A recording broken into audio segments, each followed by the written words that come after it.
নমস্কাৰ বাইদেউসকল। ৰাজ্যৰ অংগনবাড়ী কৰ্মী আৰু সহায়িকাসকলৰ দৰমহা বৃদ্ধিৰ দাবীৰে চিটু আছামে শেহতীয়াকৈ কেইবাটাও বৃহৎ মন্তব্য আগবঢ়াইছে।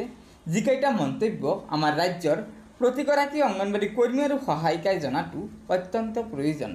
গতিকে বাইদেউসকল, লগৰ বান্ধৱীসকলক এই ভিডিঅ'টো শ্বেয়াৰ কৰি আজিৰ এই গুৰুত্বপূৰ্ণ খবৰটো জনাই দিব আৰু নতুনকৈ অহা বাইদেউসকলে অনুগ্ৰহ কৰি আমাৰ এই চেনেলটো ছাবস্ক্ৰাইব কৰি ল'ব। গতিকে বলক আমি আগবাঢ়ি যাওঁ।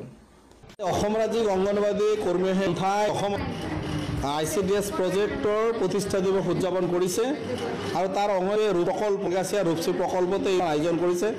আমাক ইয়াতে বক্তা হিচাপে মাতিছিল, আলোচক হিচাপে মাতিছিল। আমি সেই কাৰ্যক আদৰণি জনাইছোঁ, ধন্যবাদ জ্ঞাপন কৰিছোঁ। কিন্তু লগে লগে মই এটা কথা ক'ম যে ICDSৰ মূল আছিল 6টা কাম। সেই 6টা বিকাশ ইউক অলপ শিক্ষা দিয়া, আখৰৰ লগত চিনাকি কৰি দিয়া, তেওঁলোকৰ স্বাস্থ্যৰ খবৰ পৰা আৰম্ভ কৰি এই 6টা কামৰ পৰা আৰম্ভ কৰি এতিয়া 24-25টালৈকে কাম কৰা হৈছে। কিন্তু তেওঁলোক ইমান দিনে ৰাতিয়ে কাম কৰি আছে, সেই অনুপাতে চৰকাৰে তেওঁলোকৰ মাননি বৃদ্ধি কৰা নাই। গতিকে আমাৰ CIটোৰ এটা দাবী আছে যে মাননি নহয়, মজুৰি দিব লাগে।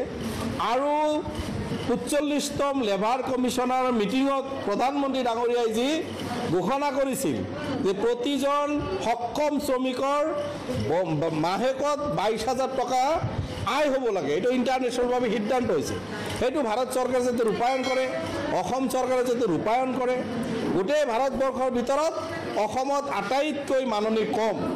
গতিকে আজি এই অনুষ্ঠানৰ পৰা অসমৰ মাননীয় মুখ্যমন্ত্ৰীক আহ্বান জনাম যে আপুনি আমাৰ ৰাজ্যখনৰ 5 নম্বৰ বিকাশৰ কথা কৈ থাকে, আপুনি আমাৰ ৰাজ্যখনৰ 5 নম্বৰ উন্নয়নৰ কথা কৈ থাকে, কিন্তু সেই উন্নয়নৰ মানৱ সম্পদ বিকাশৰ যি কাৰিকৰ, যিসকলে মূল কাম কৰে অংগনবাড়ী ৱাৰ্কাৰ বান্ধৱীসকল, তেওঁলোকক কিন্তু ভাৰতবৰ্ষৰ এই 36খন ৰাজ্যৰ ভিতৰত আটাইতকৈ কম মাননি দিয়ে। গতিকে আমি আশা কৰিম যে আপুনি কোৱা কথাষাৰ যদি সঁচা কৰিব লাগে, তেতিয়ালৈকে 1,21,000 আশা অংগনবাড়ী কৰ্মী সহায়িকা বাইদেউক আপোনাৰ ডিৰেক্টৰে যি প্ৰস্তাৱ প্ৰেৰণ কৰিছে 10,000ৰ পৰা 12,000লৈকে মিনিমাম এতিয়া অন্তত দিয়াৰ কাৰণে সেই প্ৰস্তাৱ ৰূপায়ণ কৰক। তেতিয়াহ'লে নিশ্চয় আপোনাৰ আশাৰ অসম নিশ্চয় প্ৰতিফলিত হ'ব। আৰু ইয়াতে কৰ্মী সহায়িকাসকলে মাতি আনি আমাক যি আদৰ আপ্যায়ন কৰিলে তাৰ কাৰণে তেওঁলোকক ধন্যবাদ। গতিকে বাইদেউসকল, আপোনালোকে নিশ্চয় জানিব পাৰিলে যে চিটু আছামৰ বিষয়ববীয়াসকলে অংগনবাড়ী কৰ্মী আৰু সহায়িকাসকলৰ দৰমহা বৃদ্ধিৰ ওপৰত কি মন্তব্য আগবঢ়াইছে। গতিকে এয়া নিশ্চয় আমাৰ অংগনবাড়ী কৰ্মী আৰু সহায়িকাসকলৰ বাবে এটা অত্যন্ত গুৰুত্বপূৰ্ণ খবৰ।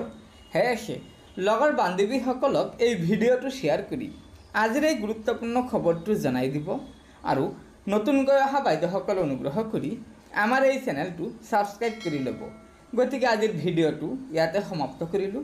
ধন্যবাদ। জয় আই অসম।